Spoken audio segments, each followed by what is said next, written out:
अंबरनाथ पश्चिम येथील शास्त्रीनगर परिसरात रविवारी पहाटे एक धक्कादायक घटना घडली। श्रीनाथ गायकवाड यांच्या घरात पहाटे साधारण 5 वाजण्याच्या सुमारास एका अनोळखी आरोपीने खिडकीतून शिरत त्याच्या 1 वर्षाच्या बाळाचे अपहरण करण्याचा प्रयत्न केला।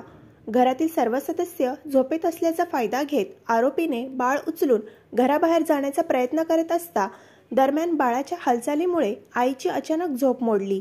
तिने लगेच ओरडून घरातील अन्य सदस्यांना हाक मारली। आवाज ऐकून आरोपी गोंधळून गेला आणि बाळाला तेथेच सोडून पळ काढला। यावेळी परिसरात सतर्क असलेल्या एका रिक्षाचालकाने पळणाऱ्या आरोपीचा पाठलाग करून त्याला पकडले। त्यानंतर परिसरातील स्थानिक नागरिकांनी आरोपीला चोप देत अंबरनाथ पोलिसांच्या हवाली केले। सुदैवाने अपहरणाचा प्रयत्न हाणून पाडल्यामुळे बाळ पूर्णपणे सुरक्षित आहे। या प्रकरणी गायकवाड कुटुंबियाच्या फिर्यादीवरून अंबरनाथ पोलीस ठाण्यात गुन्हा दाखल करण्याची प्रक्रिया सुरू आहे। पोलिसांनी आरोपीची चौकशी सुरू केली असून त्याची ओळख, त्याच्याकडून यापूर्वी असे प्रकार झाले आहेत का याची तपासणी केली जात आहे। या संपूर्ण प्रकारामुळे परिसरात खळबळ उडाली असून पालकांमध्ये भीतीचे वातावरण निर्माण झाले आहे। मात्र स्थानिक नागरिकांच्या तत्परता आणि रिक्षाचालकाच्या धाडसामुळे मोठी दुर्घटना टळली। पोलिसांनी परिसरात गस्त वाढवण्याची आणि नागरिकांना सतर्क राहण्याचे आवाहन केले आहे। पोरगामध्ये सून झोपले होते, ते बाबा घरात घुसून माझ्या नातूला घेऊन पळताना माझी सून उठली, घाबरून पळतीन सुटून पळून जाताना लेकूला खाली सोडून बाहेर पळाला।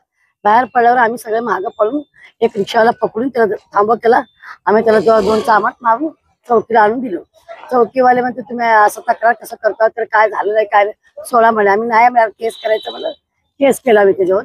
आता पुढचा कारवाई तुम्ही करा लागेल म्हणजे पोलिसांनी काय बरं काय त्यांना मला माहिती कारवाई करते बोलले म्हणते। ओळखीचं काय कोण, आम्ही तर पहिल्यांदा पाहिलं त्याला, कोण आहे काय आम्हाला माहित नाही, हे पहिल्यांदाच बघितलं त्याला।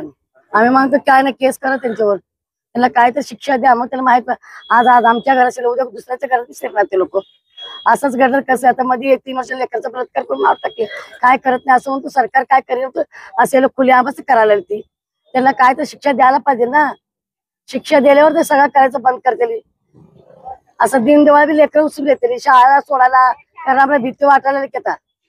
त्यांनी या घटनेवर बंदोबस्त करण्यावे, दुबारा असल्या घटना नाही व्हावं असं कारवाई करायला त्यांच्यावर।